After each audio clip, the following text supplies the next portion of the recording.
शाम का वक्त है और बाजार में पूरी रौनक है। ये ज़िला है अलीपुरद्वार, पश्चिम बंगाल का एक महत्वपूर्ण ज़िला। अलीपुरद्वार से 5 विधानसभा की सीटें लगती हैं, 4 पे फिलहाल ममता बनर्जी की जो पार्टी है टीएमसी उसके विधायक हैं और 1 पे बीजेपी उम्मीदवार हैं। 10 तारीख को अलीपुरद्वार के इन 5 विधानसभा सीटों पे वोट डाले जाएंगे। इस सड़क से गुजरते हुए हमें एक बैठकी दिखी शाम के समय बाजार में, बाजार के किनारे, थोड़ा किनारे हट करके जो बैठकी लगती है जिसमें लोग चाय पीते हैं, गप्पाबाजी करते हैं, निजी और पारिवारिक बातों के साथ राजनीतिक बातों की चर्चा भी होती है। मुझे बताया कि इस जगह पे रात के 8 साढ़े 8 बजे से असल बैठकी बैठती है, लेकिन हम थोड़ा जल्दी पहुँचे और हमें आगे भी जाना है। लेकिन जो लोग हैं उनसे बातचीत करेंगे और उनसे समझने की कोशिश करेंगे कि अलीपुरद्वार की जो सीटें हैं, जो 5 विधानसभा की सीटें हैं, उनके क्या मुद्दे हैं, ये लोग क्या सोच करके वोट करेंगे, या फिर ये भी सोचने की कोशिश करेंगे कि बाकी जो देश के मुद्दे हैं उसके बारे में जो यहाँ लोग बैठे हैं वो क्या सोचते हैं। लेकिन उससे पहले जब मैं आया तो सबसे पहले आपने, जब मैं यहाँ आया तो सबसे पहले आपने मुझे परिचय करवाया इन लोगों से। कैसे परिचय करवाया था बता दीजिए जरा। ये जोट का है, देवव्रत दत्त जोट का है। किसका है? जोट का संयुक्त मोर्चा। जोट संयुक्त का है। संयुक्त मोर्चा जी, लाल पार्टी। अच्छा, और इनके बारे में क्या बताया आपने? ये बीजेपी का है, सनत सेन। अच्छा, ठीक है, दर्शक नोट करते चलेंगे। हाँ, और ये टीएमसी का है। अच्छा, और आप? हम भी टीएमसी का है। टीएमसी के। और उनके बारे में आपने नहीं बताया? ये सीपीआई का है। तो अब आप देखिए कि पूरे पश्चिम बंगाल की राजनीति में जो पार्टियां और जो लोग मजबूत स्थिति में हैं या फिर जो जिम्मेदार हैं, उन सब के एक तरीके के प्रतिनिधि अलीपुरद्वार में इस वक्त हैं। तो बातचीत की शुरुआत करते हैं। सबसे पहले ये बताइए कि आपने कहा कि आप तृणमूल कांग्रेस जो है उससे जुड़े हुए हैं और पार्टी की स्थिति तो खराब है बंगाल में। बहुत ही अच्छा है बंगाल में तृणमूल की स्थिति। कैसे? दीदी इतना सारा काम किया है, उसका दीदी का 72 प्रोजेक्ट है, उनमें काम हो रहा है। सबुज साथी, रूपश्री, कन्याश्री, बहुत सारा काम किया है। ये बोल रहे हैं और खुद ही हंस भी रहे हैं। आप जरा बता दीजिए तो कितना काम हुआ है? काम तो कुछ हुआ, ऐसा कोई बात नहीं। काम में जो है ना बेकाम ज़्यादा हुआ है। इसमें क्या कट मनी होता है, तोलाबाजी होता है, ज़्यादा होता है। जो गवर्नमेंट का, जो जनता का पैसा वो लूट होते जा रहा है। जैसे अम्पन का पैसा देखिए वो लूट हो गया, चाल का पैसा देखिए वो लूट हो गया। हर काम गवर्नमेंट का जो भी, सरकार का जो भी योजना का काम होता है, हर चीज़ में काट मनी ले लेता है तृणमूल का लोग। काट मनी, ये जो मुद्दा है इस दफ़े, यही मुद्दा है कि और यहाँ का जो पॉलिटिकल सोसाइटी है ये एकदम बिगड़ चुका है। गणतंत्र बोल के कुछ है ही नहीं। आप देखें ना, अभी बंगाल का साथ असम में भी चुनाव हो रहे हैं, वहाँ पे कितना दंगा फसाद हो रहा है। क्या आप लोग तो खबर करते हैं सारा देश का।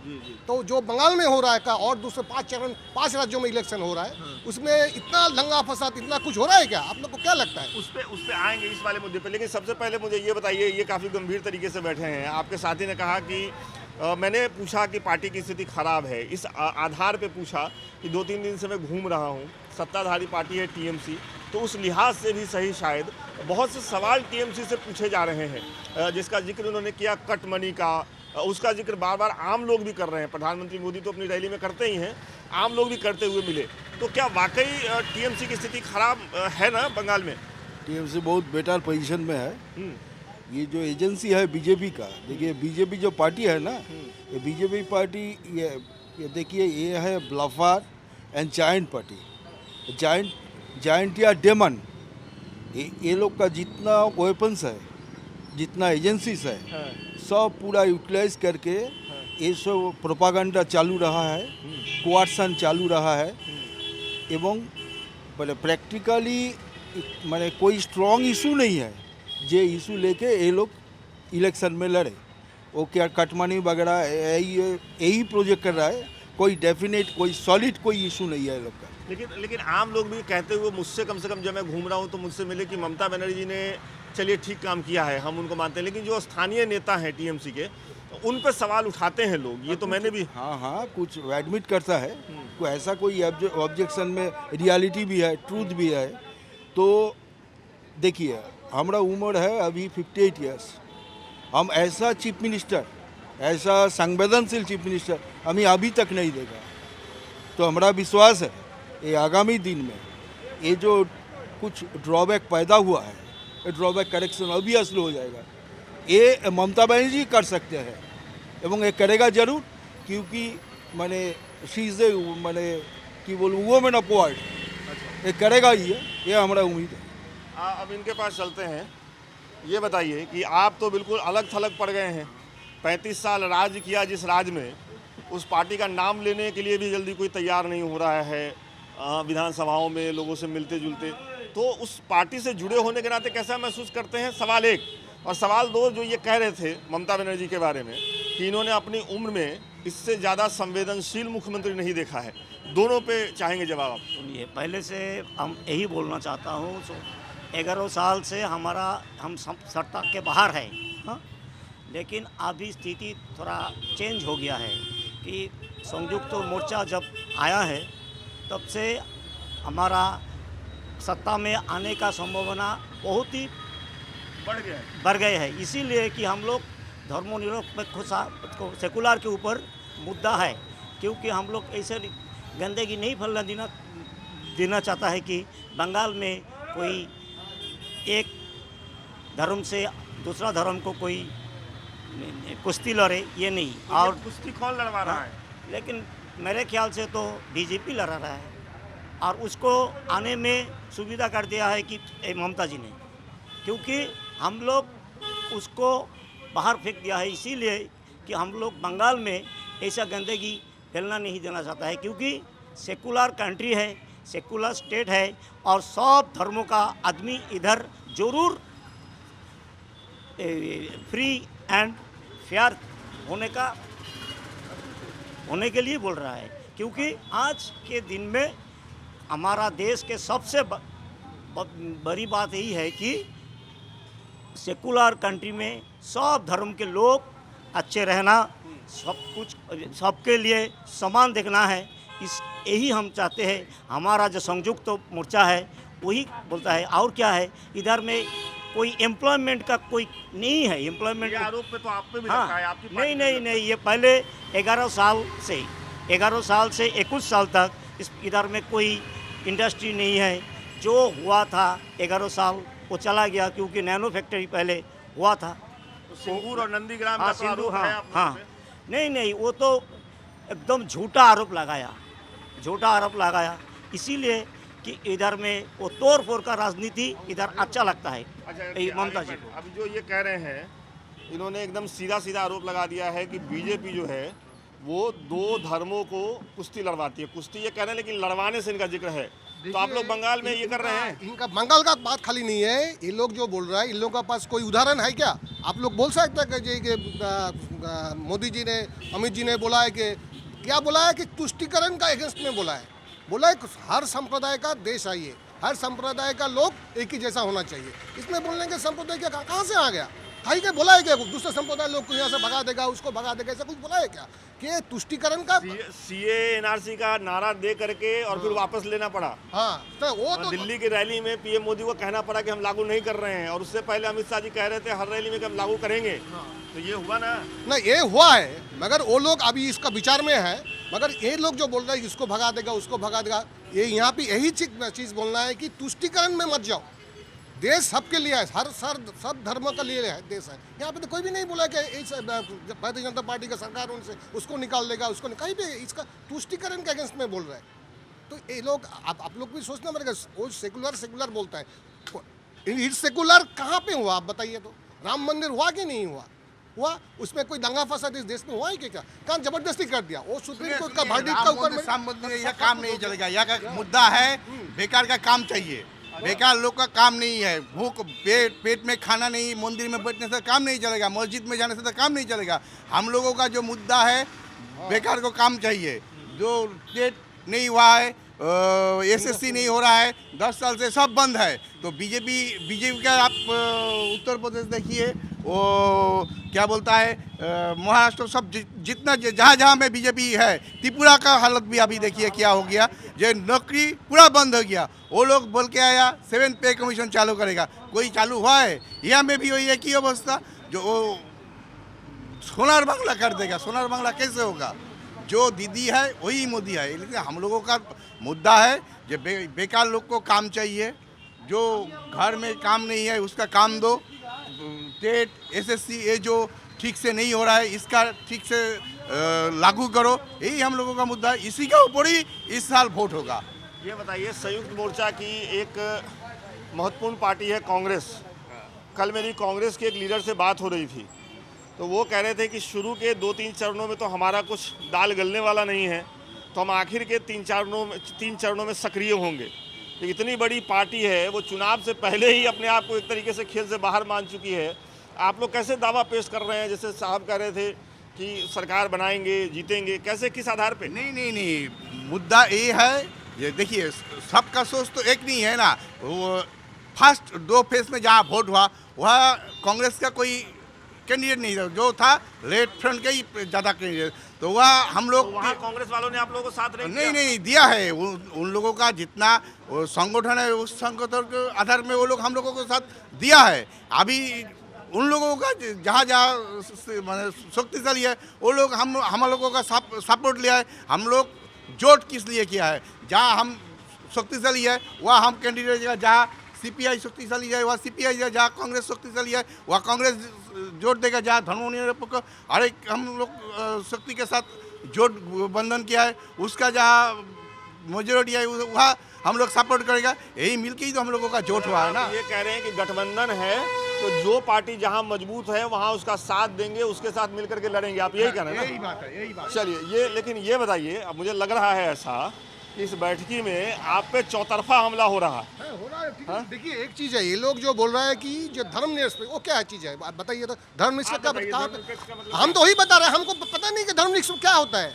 ये लोग बताएंगे ना कैसे धर्मनिरपेक्ष क्या होता है, क्या हुआ है इस देश में, बोलिए ना। इस धर्मनिरपेक्ष धर्म का ऊपर कोई आघात हुआ है, कहाँ पे हुआ है? ये नहीं बोल सकते लोग। ये लोग खाली बोल रहा है सेकुलर कंट्री। आज सेकुलर कंट्री कौन मना कर रहा है? ये सेकुलर कंट्री नहीं है, बताइए आप। तो सेकुलर ये लोग कह रहे हैं, तो सेकुलर पे इतना बड़ा फ्रंट बनने वाला था, तो कहाँ गया सेकुलर वाला?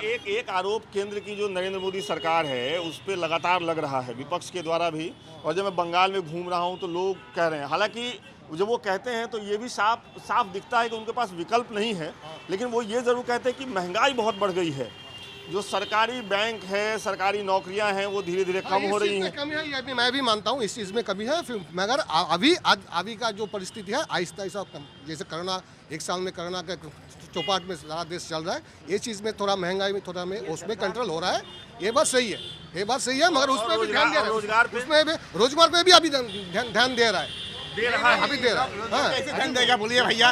रोजगार कैसे धन देगा? देश अभी कोरोना के चलते संकट में गुजर रहा है। अभी फिलहाल उसमें सुधार आ रहा है। ये कह रहे हैं कि देश संकट में गुजर रहा है। नहीं, देश संकट में कहाँ गुजर रहा है? कोरोना तो ये तो टोटल वर्ल्ड का प्रॉब्लम है, ये तो हमारा देश का ही कोई प्रॉब्लम नहीं है।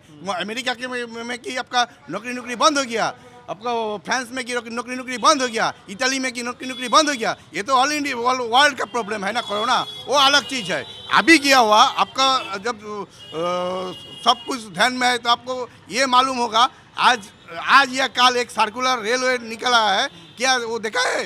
ये रेलवे में कोई रिक्रूटमेंट और नहीं होगा, जो होगा प्राइवेट सोर्स से रिक्रूट करेगा। इसका मतलब क्या? नौकरी चला गया, रेल में और कोई रिक्रूट नहीं होगा, रेल बेसरकारीकरण हो गया, बिक दिया कोई स्टेशन में। रेलवे के निजीकरण की बात चली है, लेकिन जिसका जिक्र ये कर रहे हैं वो मैंने नहीं देखा है, तो मैं उस पर टिप्पणी नहीं करूंगा कि वो कितना सही है गलत है, मेरी जानकारी में नहीं है। तो वो आप कह रहे हैं बिल्कुल सही है, लेकिन एक चीज़ तो है, नरेंद्र मोदी सरकार पे, और चूंकि आप यहाँ पे बीजेपी का प्रतिनिधित्व कर रहे हैं तो आपसे मैं ये सवाल कर रहा हूँ, और ये लोग भी लगातार पूछ ही रहे हैं, ये आरोप तो लग रहा है कि आप लोग निजीकरण बड़ा जल्दी कर रहे हैं। निजीकरण का तो उपाय नहीं।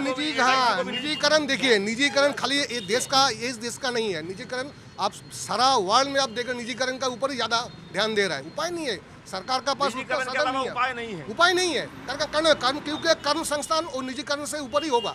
जल्दी से बताइए, कह रहे उपाय नहीं है। नहीं, निजीकरण के खिलाफ होना चाहिए। हम है, हमारा जो पार्टी है निजीकरण के खिलाफ है, क्योंकि निजीकरण ये कोई परमानेंट सोल्यूशन नहीं है। क्योंकि आज LIC में कितना शेयर बिका हुआ है, प्राइवेटाइज को ऊपर ही ये जो गवर्नमेंट है ये गवर्नमेंट प्राइवेटाइज के ऊपर ही ज़्यादा ही है। लेकिन यही तो आरोप है कि जब निजीकरण आप लोग विरोध करेंगे, पूंजी कहाँ से लाएंगे, फिर रोजगार कहाँ से देंगे लोगों को? और अगर ये बेच चुका होगा, रेल बेच चुका होगा, LIC बेच चुका होगा, बैंक बेच चुका होगा, तो कहाँ से आएगा वो नेशनलाइज्ड जो नवरत्न है वो बेचेगा तो कहाँ से आएगा पैसा?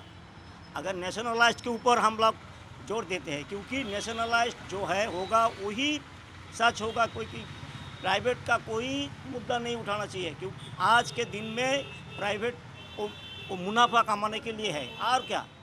और भैया एक मिनट, आप जो बोला ना रेल का जो ऑर्डर आपके पास नहीं है, ये देखिए ग्रुप डी का ये जो आपका हमारे पास ऑर्डर है, ये ग्रुप डी का जो बेसरकारीकरण हो गया, ये ग्रुप डी का जो आपको आउटसोर्सिंग कर दिया, ग्रुप डी में रेलवे में कोई रिक्रूट नहीं होगा, जो होगा आउटसोर्सिंग का मार्फत में वो लोग रिक्रूट करेगा। देखिए ये जो आउटसोर्सिंग है ना, जो देखिए ऐसा एक बात तो सही है कि ये राष्ट्र का पास उतना संपत्ति नहीं है कि अभी पूरा राष्ट्र का हिसाब से ही चलेगा। राष्ट्र का पास उतना संपत्ति अभी नहीं है, अभी निजीकरण के ऊपर ही काम करना पड़ेगा। ये जो आउटसोर्सिंग वाला जो बात है ना, आउटसोर्सिंग वाला बात जो मतलब उसमें भी लेकिन 2014 में जब आ रहे थे तो राष्ट्र के पास बहुत संपत्ति थी ना संपत्ति अभी भी है, वो बात नहीं, अभी भी है, मगर उसका सोर्स जो है सो आउटसोर्सिंग मतलब कर्म संस्थान जो है आउटसोर्सिंग के द्वारा होगा।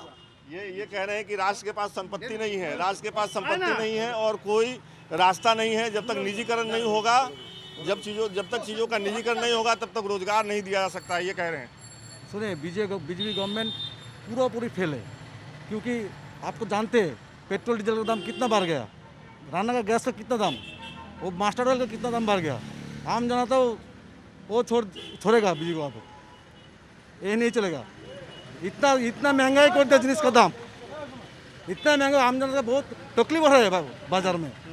तो आप जानते ही है, तो गलत नहीं बोल रहे हम लोग। लेकिन ठीक है, लेकिन आप लोग जो भी दूसरी जो भी तमाम बातें आप कह रहे हैं, लेकिन फिर भी बंगाल में बीजेपी लोगों को कन्विंस करती हुई दिख रही है आम लोगों को, इसके पीछे क्या वजह है? वो लोगों को बोलता है जो 15 रुपया देंगे, 2000 रुपया देंगे, 5000 रुपया देंगे, ये देंगे वो देंगे, ये करके गरीब लोगों को समझा रहा है वो। अच्छा, तो ये कह रहे हैं कि हाँ, ये कह रहे हैं कि लालच दे करके ये आप लोगों को समझा रहे हैं। देखिए लालच का बात नहीं है, लालच का बात क्या लालच दिया है बताइए, तो ऐसा कोई नहीं है कि बोला है, नहीं ऐसा कोई बात नहीं, कोई ऐसा कोई लालच का कोई बात है क्या? अब बताइए ये लालच है। और ये निजीकरण का जो हम बात बोल रहे हैं, देखिए इंडस्ट्री जो होता है क्या होता है, वो तो प्राइवेट का ही होता है इंडस्ट्री। वही पे आदमी बोला बंगाल में इंडस्ट्री नहीं है, इंडस्ट्री नहीं है, तो इंडस्ट्री वो तो निजीकरण का ही होता है ना। जो टाटा नहीं हो पाया, रिलायंस नहीं हो पाया। अच्छा, आप क्या काम करते थे? हम ऐसे बिजनेस करते हैं, अपना व्यापार करते हैं। अच्छा, सुनिए भैया, लालच का जो बात हुआ ना, वो हम बोल रहा है लालच का बात किया दिया है, उसका मैनिफेस्टो देखेगा, वो क्या बोला, हर महिला को बस में फ्री चला देगा। क्या चला देगा? फ्री यातायात में कोई पैसा, फ्री चला देगा, बस में कोई पैसा। लेकिन दिल्ली में जब अरविंद केजरीवाल ने किया तो उसकी बड़ी आलोचना की बीजेपी ने। वही तो बोल रहा है, टोटल ये तो दिल्ली नहीं भैया, ये वेस्ट बंगाल है। वेस्ट बंगाल का पॉपुलेशन कितना ये मालूम होना चाहिए पहले, इसमें कितना महिला है वो मालूम होना चाहिए। इसमें फ्री में सरकारी बस में महिला लोग को जाने का सुविधा करेगा तो कैसे गवर्नमेंट चलेगा, यही तो हमारा दिमाग में नहीं आ रहा है भैया। अभी एक नए साथी जुड़े हैं हमारी बहस में, नए हैं, मतलब इस चौक के तो आप पुराने वो होंगे। क्या नाम है आपका? मेरा नाम जयंत शाह है। जयंत शाह है। तो जब मेरा नाम विकास है, ये लल्लन टॉप की टीम है, हम लोग इलेक्शन कवर कर रहे हैं। क्या स्थिति है पश्चिम बंगाल इलेक्शन की आपके हिसाब से? ये पश्चिम बंगाल में जो इलेक्शन है, ये जो बीजेपी और तृणमूल है, वो दो एक ही पार्टी है, ये अलग नहीं है। अच्छा, हाँ, एक ही पार्टी है। वो मोदी जी वो तो देश को बिक दिया है। वो जो अंबानी और अदानी है उसका घर का चाकर है ये मोदी जी, ठीक है, वो देश को बिका दिया है। इसीलिए ये बार जो वेस्ट बंगाल का इलेक्शन हो रहा है, ये में जो संयुक्त मोर्चा है, लेफ्ट और कांग्रेस का जो जोट है, वही यहाँ पर आएगा। लेकिन संयुक्त मोर्चा में आप कांग्रेस का जिक्र कर रहे हैं, कांग्रेस के नेता राहुल गांधी हैं, इलेक्शन में बार बार कोशिश करते हैं, लेकिन वो जनता उनको समझ नहीं पाती है या वो जनता को नहीं समझा पाते हैं। वो बात नहीं है। यहाँ पर का जो 10 बरस का जो तृणमूल कांग्रेस का जो शासन है और 7 बरस मोदी जी देश को जो बिका दिया है, इसी का ऊपर ये बरस इलेक्शन हो रहा है। ये जनगण है ना, ये एकदम लेफ्ट फ्रंट के लिए एकदम आगे जा रही है, कंफर्म होगी यह गवर्नमेंट। तो अब मैं अपने दर्शकों को बता दूं कि ये अलीपुर द्वार के बाजार के कोने में जो ये बातचीत हुई है, पहले तो आप सभी लोगों का बहुत बहुत शुक्रिया। इतनी अच्छी बातचीत मैं ये दावे के साथ कह सकता हूँ कि इतने शांत तरीके से अलग अलग तर्क, अलग अलग लोगों के, अलग अलग पार्टियों से जुड़े जो स्थानीय लोग हैं, आपने टीवी पे भी नहीं सुना होगा। टीवी पे भी जब प्रवक्ता बोलते हैं तो कई बार एक दूसरे के माइक और एक दूसरे के स्पेस में कूदने की हड़बड़ी हो जाती है, लेकिन यहाँ कोई ऐसी जल्दी नहीं थी। सब लोगों ने अपनी अपनी बातें अपने अपने तरीके से कही हैं। लल्लन टॉप की टीम बंगाल के अलग अलग इलाकों में घूम रही है और हम आपको ऐसी बातचीत के अलावा आम लोगों से भी बातचीत करवाते हैं, जहां से आपको अंदाज़ा हो जाता है कि जो ऐसे सोचने समझने वाले लोग हैं और दूसरे जो कामकाज करने वाले लोग हैं, जो आम वोटर हैं, वो क्या सोचते हैं और दोनों में फ़र्क क्या है। मैं हूं विकास कुमार, कैमरे के पीछे हमारे साथी हैं राशिद। आप देख रहे हैं लल्लन टॉप की चुनावी यात्रा। बहुत बहुत शुक्रिया।